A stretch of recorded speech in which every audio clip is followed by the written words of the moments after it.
Welcome back to What Do You Know with Nick and Devin. I am Nick. I'm Devin. Hey, it's season 2, everybody. Season 2. Burp, burp, burp. I was not ready for that. Oh, it's just ill-prepared. I'm sorry. So sorry. It's a new season. We've got to have new antics, new vocabulary. No more bananas. No more wild. No more Devin. It's... Goodbye. It just fully leaves the room. Incredible. I do feel like the first two were really me-coded. Yeah, absolutely. Like I do nothing wrong. Yeah, apparently. Horrifying. I do also feel that there should be a glass shattering sort of like... kind of... Yeah, I'll put that in post. Cool. Yeah. Thank you. I don't want to break any of my glassware. Just like bring out a sheet of glass. All over the place. Don't touch it. Right. Yeah. Just like covered in blood at the end. Barefoot. Yeah, exactly. It's going to go really well. I can see it. All right. Well, we are back in the studio. Very exciting. It took a little breath. You know what I mean? Breather, and I think that's hiatus. Good. Yeah. Mental health. We went It about. was National Mental Health Day. That's right. Yesterday, as of recording. Did you do anything? anything? Get a day. I was going to say, did you do anything to celebrate? No, I was too anxious about it. And that, my friends, is Mental the epitome of Mental Health Awareness Day. I'm anxious and nervous about the fact that I have to do something for mental health awareness. 100%. Incredible. Well, I hope all of you that celebrate that.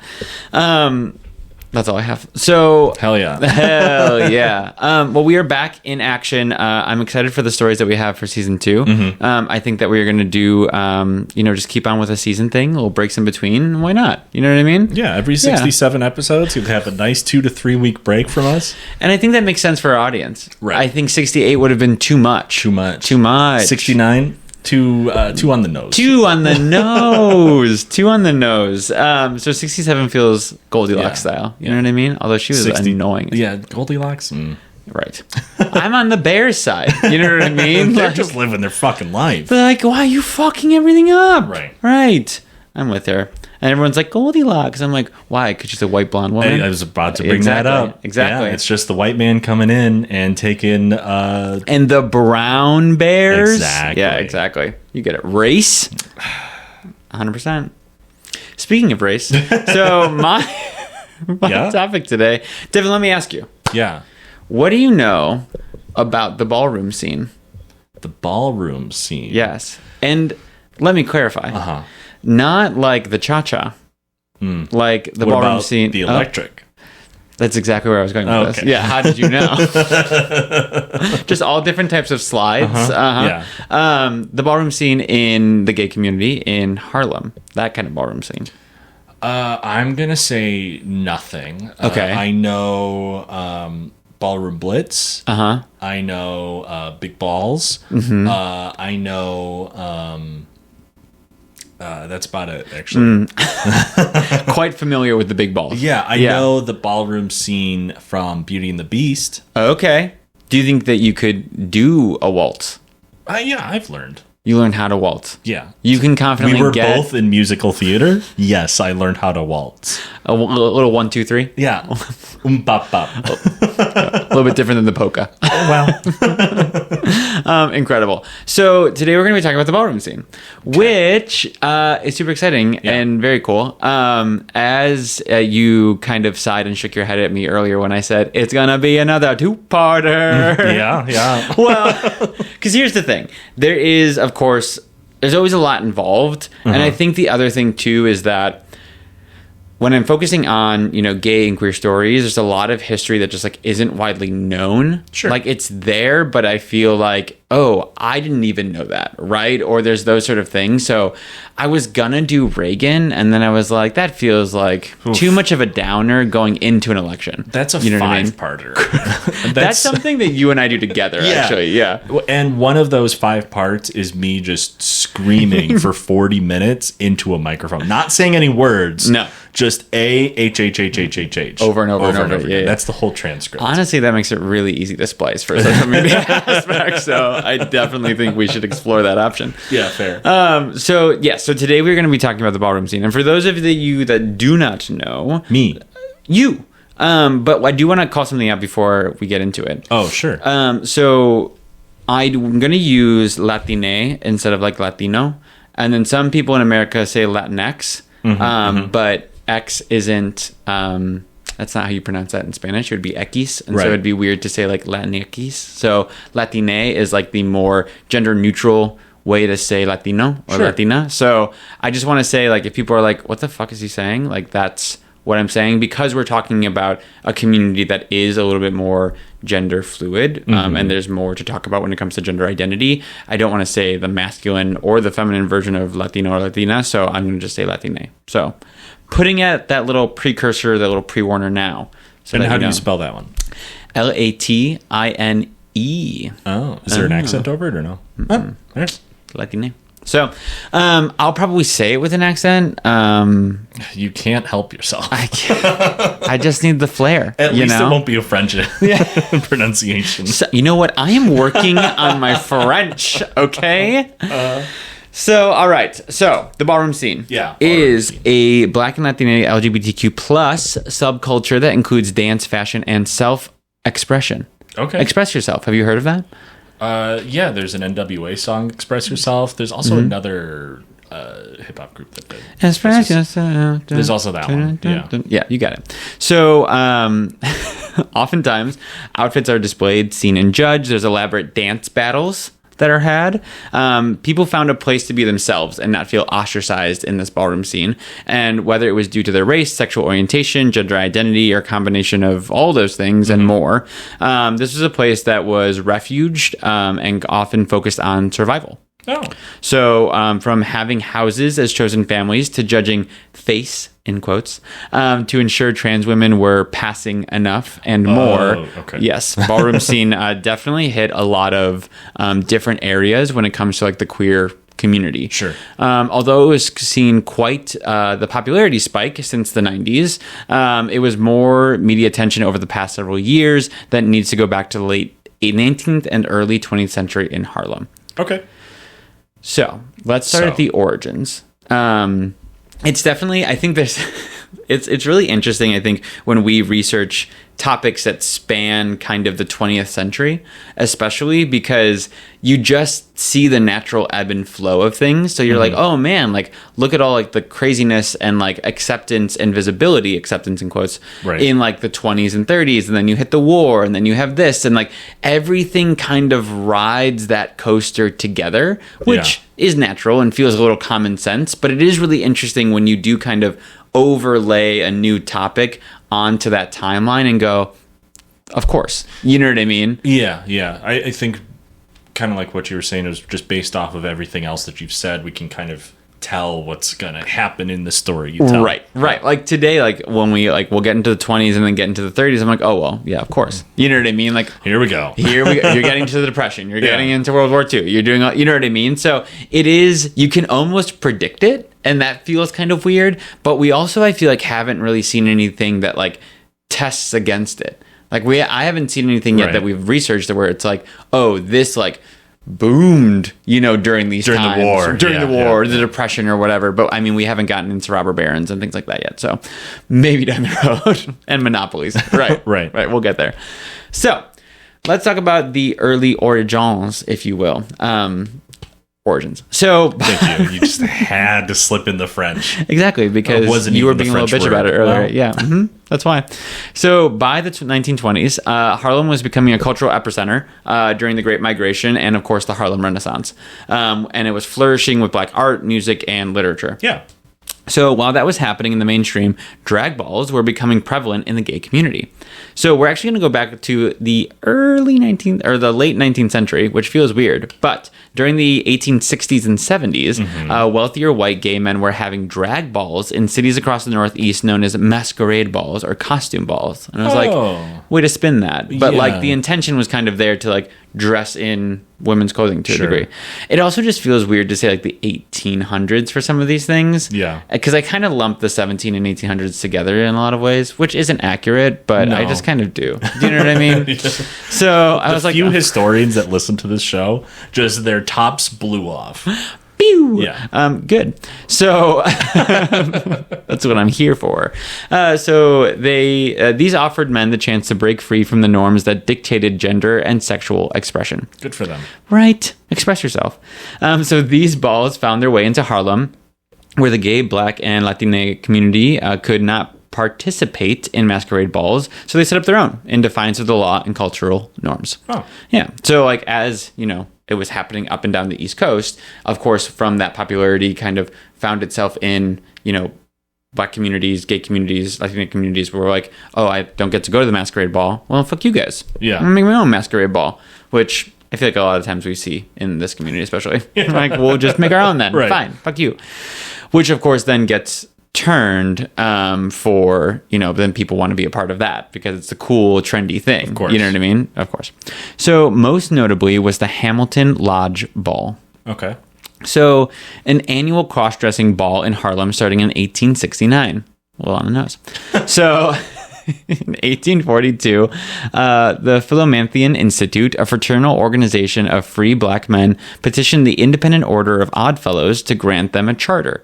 And that's correct. The Independent Order of Oddfellows.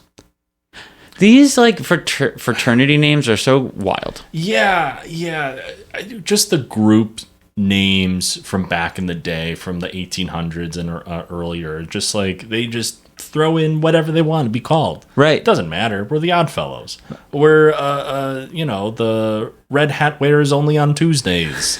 Like, right. Like, what do we do? Like, why? You know what I mean? And they're like, we're quirky. You're like, you're fine. Yeah, enough.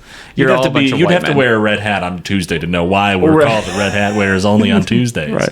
You're Idiot. like, idiot. Incredible. So unfortunately, they were denied due to their race, since the IOOF is what I'm calling them.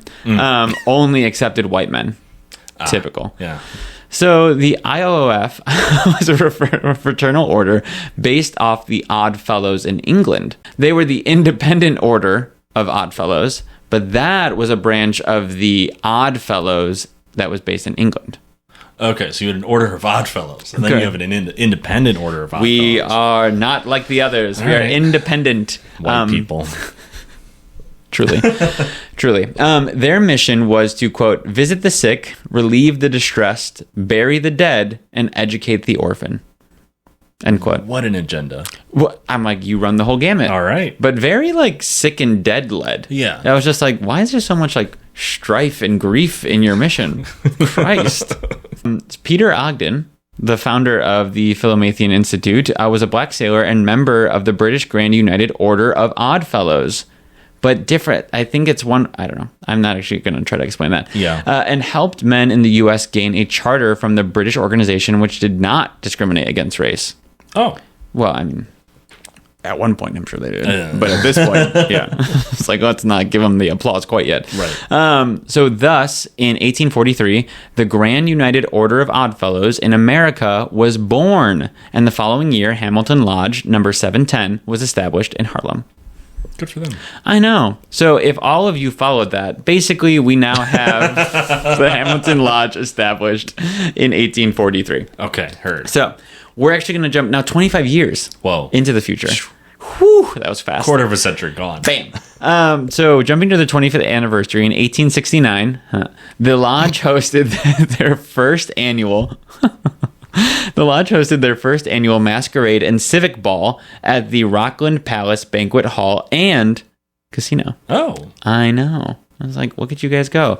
I honestly didn't think casinos really existed then. Well, it's surprising to have a casino at that time. I feel like religion gets in the way. Yeah, agreed. All right.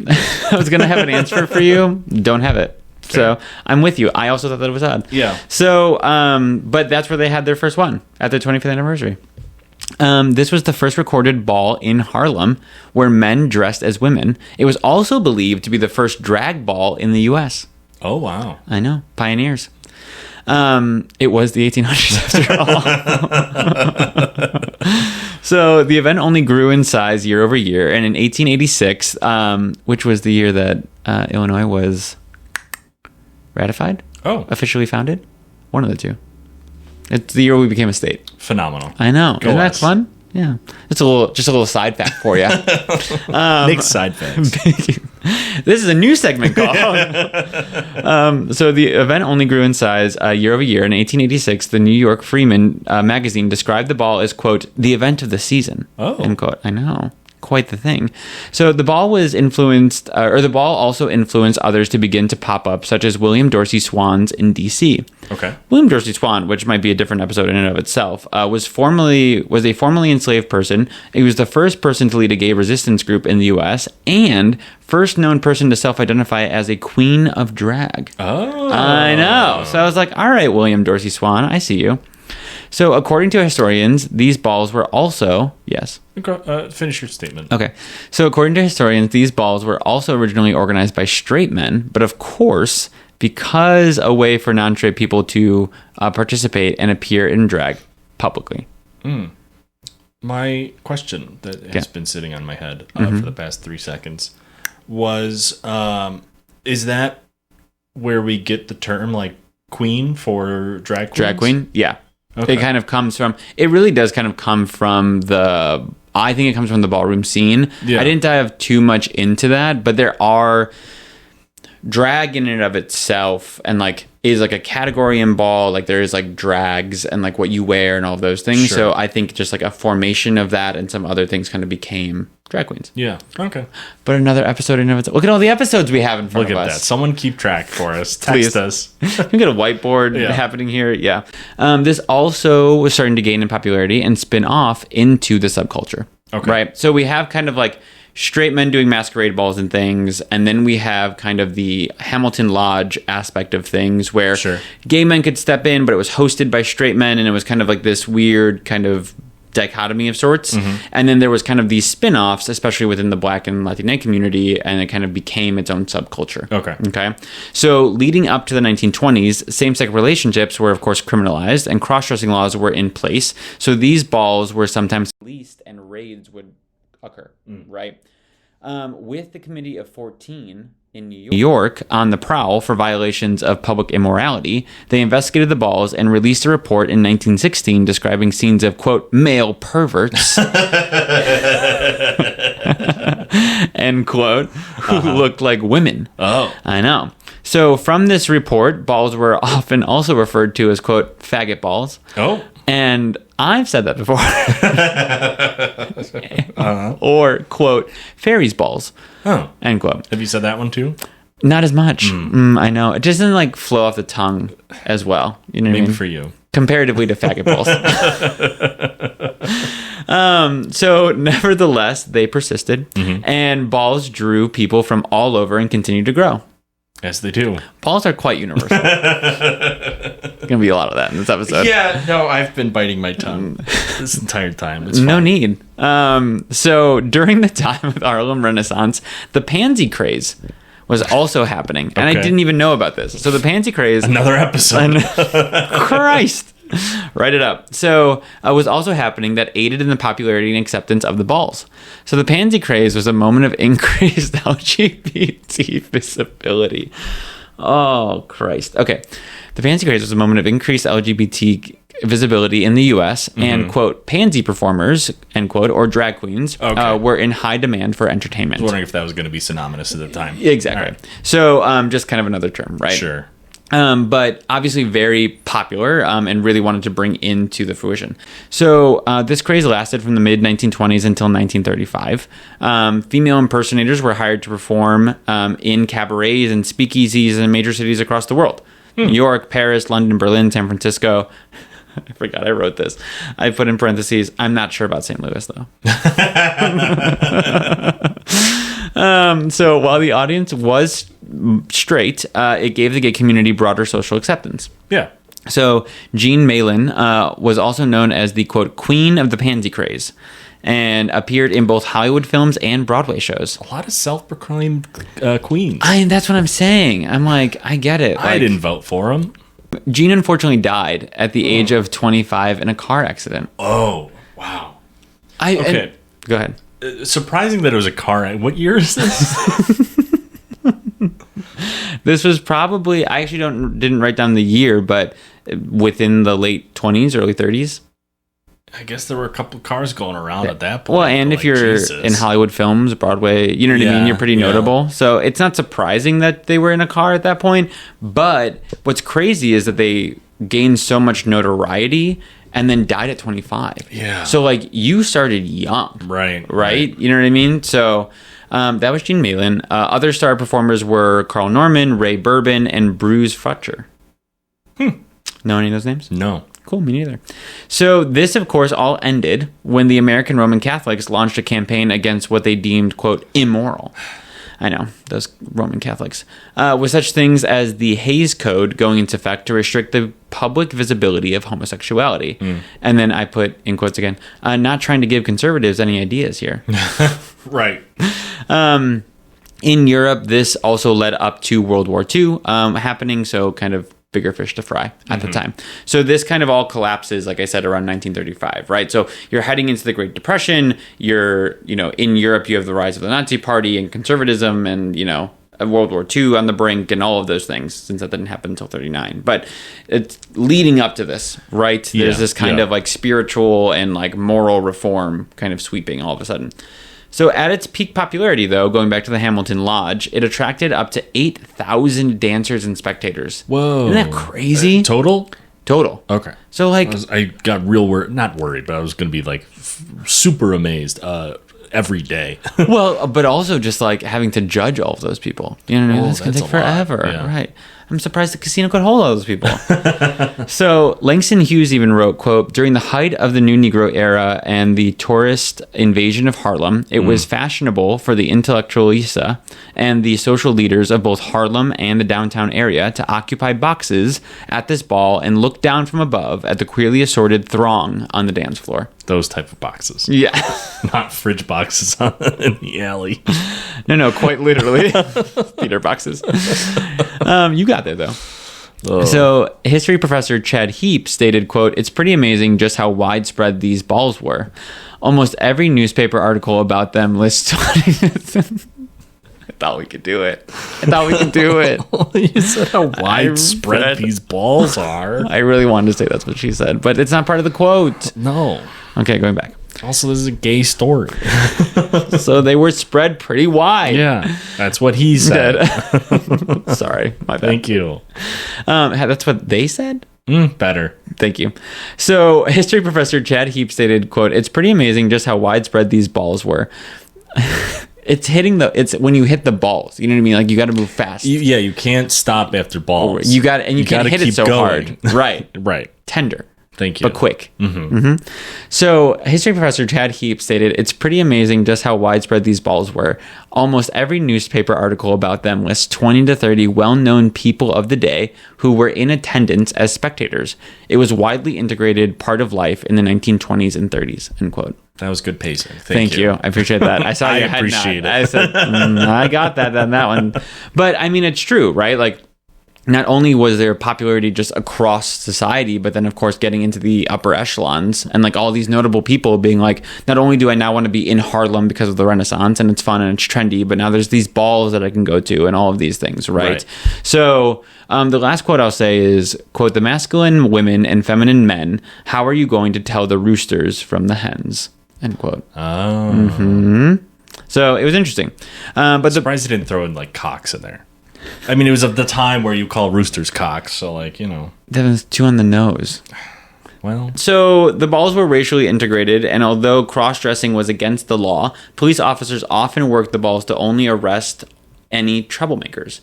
So like, it gained so much popularity that it was above the law, right? Like they were still there to not only witness and be a part of, but also only go after people who were being rowdy and needed to be exited, not people violating cross-dressing laws and all of those things. Okay. It just got to that point. Yeah, I guess I was wondering if the troublemakers would also include men showing affection to each other. I would say not at its peak. Okay. I think as you start to get into like the early to mid 30s, that's when like there's kind of this shift again into like, hey. Of course. You know what I mean? So as we discussed during the 30s, especially during the Great Depression, there was a crackdown in immorality and LGBT people were forced back into the closet, so to speak. And that is wordplay. Although in This is another segment called where Nick states the obvious. This is called, so although in 1936, the ball had roughly 5,500 attendees. Oh. Yeah. So like it still was kind of like prevailing through. Yeah. Right? Yeah. So the final lodge ball was held in 1937 and was described as, quote, a grand jamboree of dancing, lovemaking, display, rivalry, drinking, and advertisement, end quote.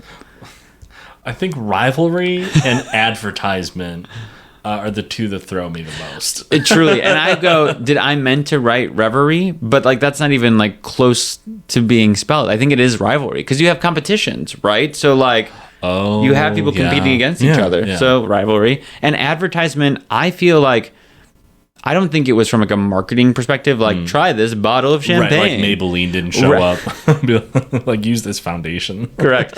I feel like it was like person advertisement. Okay. Like I could be hired. I could be like who I am as like a personality. Branding yourself. Yeah. Right, exactly. Yeah. Right. So at this last ball, there were 1,000 people who competed in the costume contest with about 5,000 attendees in total. Too many. Isn't that crazy?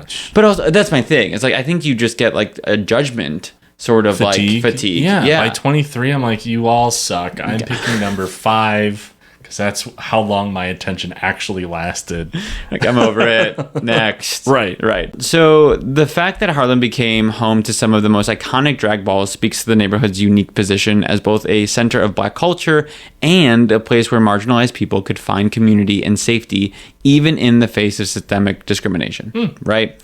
In many ways, the ballroom scene can be seen as an extension of the Harlem Renaissance, a space where the ethos of self-expression, defiance, and celebration of Black identity came alive through performance. So while writers and musicians were transforming the artistic world, ballroom participants were reimagining gender, sexuality, and race on the ballroom floor. The balls themselves were theatrical, and the categories people competed in often parodied or subverted mainstream ideas of beauty, success, and gender roles. Right? Okay. So it became a place where I can't be... It's very Little Mermaid.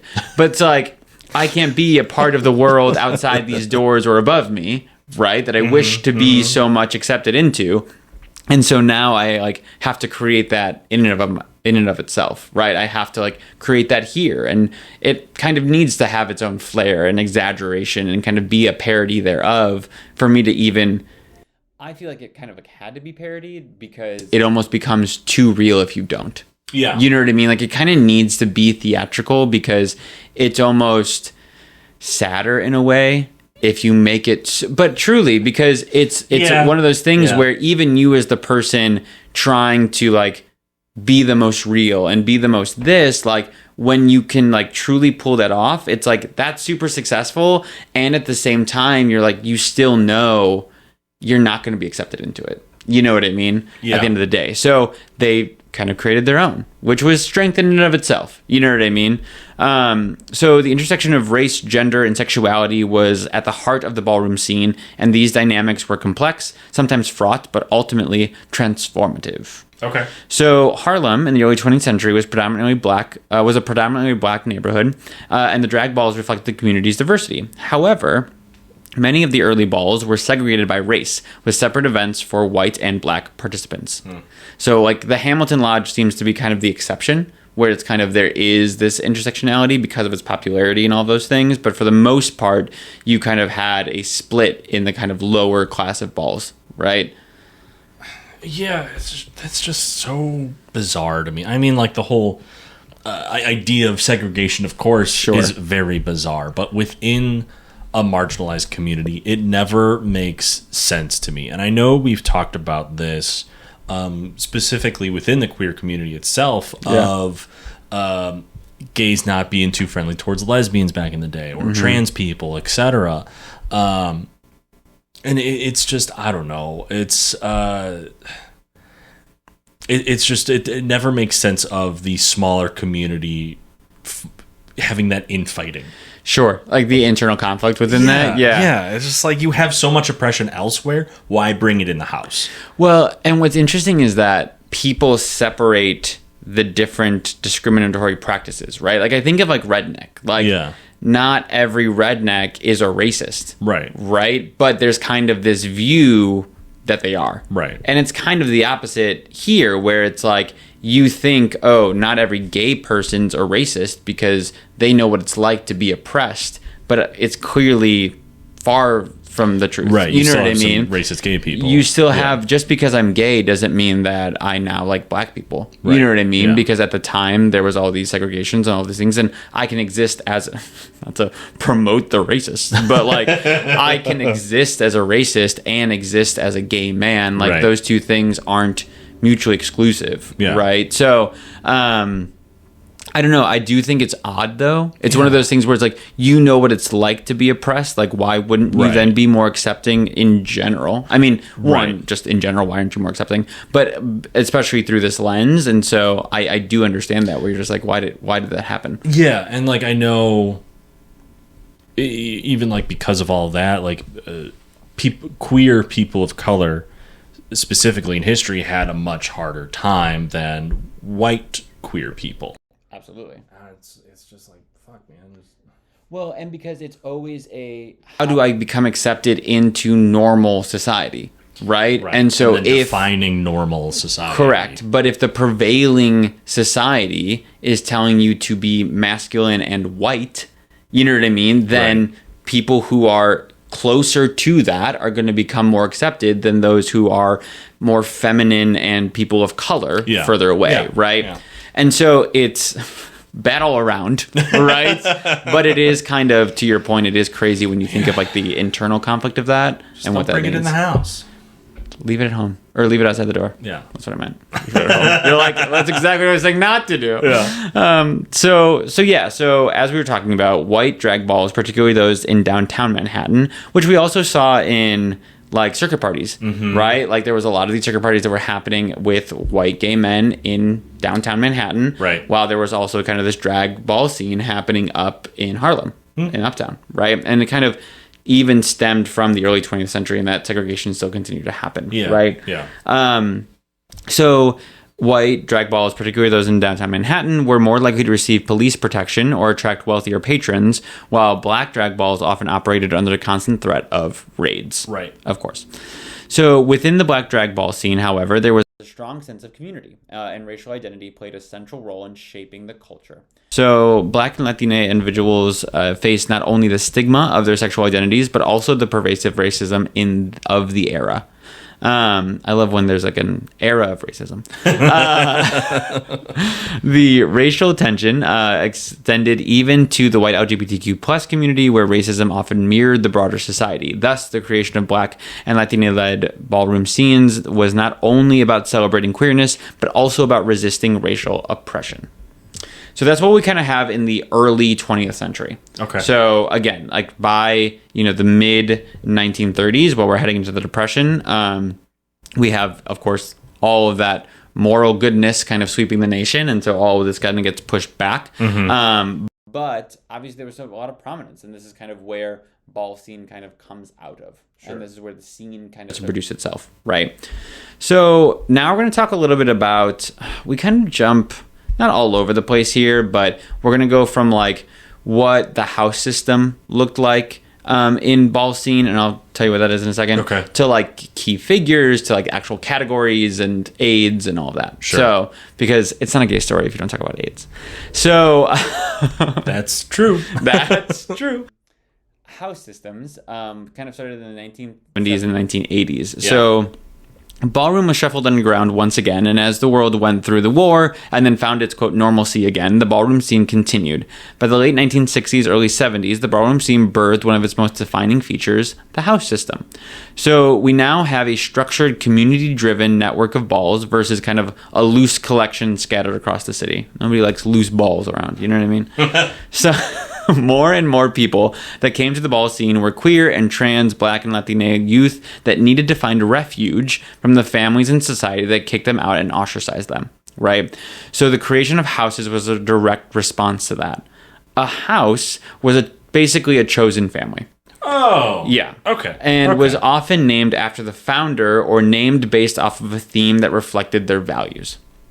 So these houses, of course, became safe havens where youth that were rejected by their own biological families and often experiencing homelessness could find mentorship, guidance, love, a sense of belonging, and general support, which could include basics such as food and shelter. Okay. So it really was just kind of I've found my chosen family, but it's more than just like, you're my family because you're my friend. It's like, you're my family because I'm 16 and I'm homeless and a queer person of color trying to survive. Yeah, it's more of a survival thing. Than, Correct.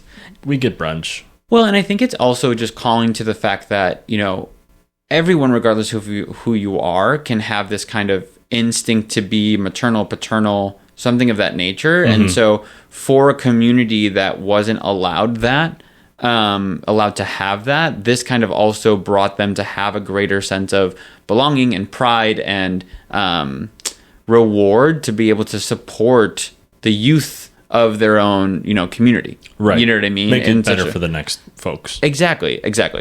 So to be a part of a house meant you represented not just yourself, but your entire family. Of course. Houses that won often attracted more members and gained greater prestige. Oh. Because there's different elements to this, right? Like, I'm a part of House Tigerian, right? So there is the part of it where you're my house, you're my family, like you're gonna love and support me and help me and advocate for me and all those things. But then there's the kind of work that we have to do where we have to go to battle in the ballroom scene and like compete and have prestige and all of those things. So you represent your family in a lot of different ways. That's wild. I didn't think about that. Yeah. So, and it's funny because we'll go through some of like the, I only kind of pulled a few of them, but like the prominent houses, and just like the prestige because of the people that were there, the competitions they won and all of those things. Like it's a whole thing. Yeah.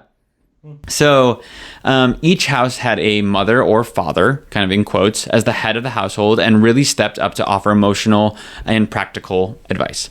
So mothers were typically older, more experienced queens or transgender women who had gained status within the ballroom community through years of competition and leadership. They taught their children not only how to walk, pose, and perform, but also how to survive. Fathers, who could be either men or transgender men, often provided a similar role, though they sometimes focused more on helping members develop confidence and honing their performance skills, particularly in categories that required physicality, right, such as voguing or runway. And we'll get into categories later. Throwing a ball. Just a good old game of catch in the back. Just toss the old pigskin in the back. That is a different meaning in the gay community. So fathers and mothers often acted as advocates for their children in real life as well, of course, helping them find housing, access to healthcare, or just navigating legal challenges. Sure. They like we talked about, there was the aspect of let me support you in wanting to be successful in this, culture, but let me also how to be successful and survive in life. Right? So the first house was developed in 1968 by Crystal LaBeija and was named the House of LaBeija. Okay. So Crystal LaBeija was fed up with the white segregation. Fair. I get it, girl. Yeah. And beauty standards that were happening in mainstream drag pageants, and so created the house to support her fellow Black and Latina queer people that saw the same racism. Right. So this was revolutionary, and Black and Latina queer people no longer felt they had to seek validation from a system that didn't want to see them. Sure. Right? So they built their own structure of recognition and, of course, celebration. Following this, many other iconic houses quickly emerged. The House of Extravaganza, founded by Hector and Angie Extravaganza, if you will.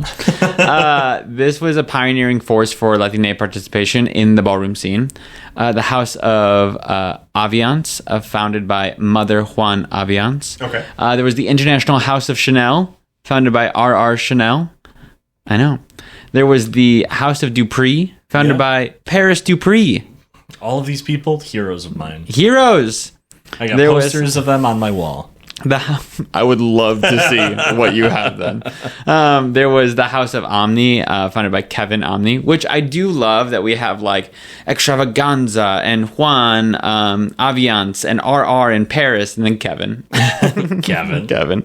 The House of Ninja, founded by Willie Ninja. It was known for its sharp precise dancing style and focus on voguing battles. Okay. Which we'll talk about Willy Ninja in a bit. So there was the House of Pendavas, or Pendavis. There was the House of Latex, the iconic House of Allure, founded by Father Al Allure. Okay. I don't like House of Latex. You're like, no. There was the House of Balenciaga, Okay. founded by Harold Balenciaga. There was the House of Juicy Couture, founded by Courtney Balenciaga. What a riff. Wow. I know. I wonder what the drama is there. And there was the International Provocative House of Daniel Del Cor. Okay. And this was founded in 2021 by icon overall father Jovan Del Cor and others. Because there was like a long list of other people that founded this house. And I go, I don't want to write you out of this, but it was just like a long list. And I was just like, let's just say, and others. You said founded in 21? Mm-hmm. That's interesting. Yeah. Huh. The whole thing. We'll talk about mainstream. Don't you worry. Don't you worry. Yeah. Wasn't there Juicy Couture? Yeah. The house that sounds familiar. The house of what? I'm sorry. Balenciaga didn't sound familiar to you? What? Chanel didn't sound familiar to you? No. You know Chanel. Get out of here. You know what Chanel is. A Chanel bag. Coco Chanel. Oh, yes. Christ. I was like, we are not playing this game today. But yes, Juicy Couture, Balenciaga. And like House of was also very reminiscent of like fashion houses, right? Like there's the House of Gucci, there's the House of Versace. Like that is kind of, you have houses in the sense of like kind of where that came from colloquially for like the ballroom scene, but you also have this kind of parallel to fashion houses at the same time. Sure. Right. And there is like a House of Gucci that is one of the prominent houses as well and things like that. So it kind of gives even a further step into that world. Mm-hmm. So the competition between houses was fierce, and a house's reputation was built not just on its individual members' talents, but on how well they represented the collective spirit of their house. Okay. So for many, walking for their house was an honor, a chance to prove their worth to the ballroom family and to the broader community. Right. So I think we're going to pause there. Okay. Because I think it's actually a really good background before we get into like key figures who really lifted up ballroom and especially like into the mainstream and out of kind of the underground. Sure. We're also going to talk about kind of how a ball can function and work in the categories and also AIDS. So all of that will tune in on the next part of Ballroom. But thank you for sticking around, Dev. I hope that you're learning a few. You kind of have to. You can't just like leave. I tried to leave at the beginning of the episode, and it didn't work. Door was locked. My own home. He's actually chained to this table. What do you call it? But I hope that we're getting a little bit of a glimpse into like the origins of Ballroom. Yeah. It's definitely fun. It's this weird, it's a very, and I don't mean to say weird, but it's a very interesting, like, introspective into, there's kind of this, like, mask over the need for survival in a community that wasn't accepted, right? So you're kind of like, how do I take this overwhelming struggle and make it fun and find solace in an entertaining kind of foundation that was rooted in mainstream, and then really find pockets of like joy and survival and acceptance in that as well. So like there's just so many layers to it. And so that's why I'm just like, I just want to make sure that we do it, the justice it deserves to not only give it its origin and, the community itself, but like, I don't want to skip over things sometimes because I'm like, no, but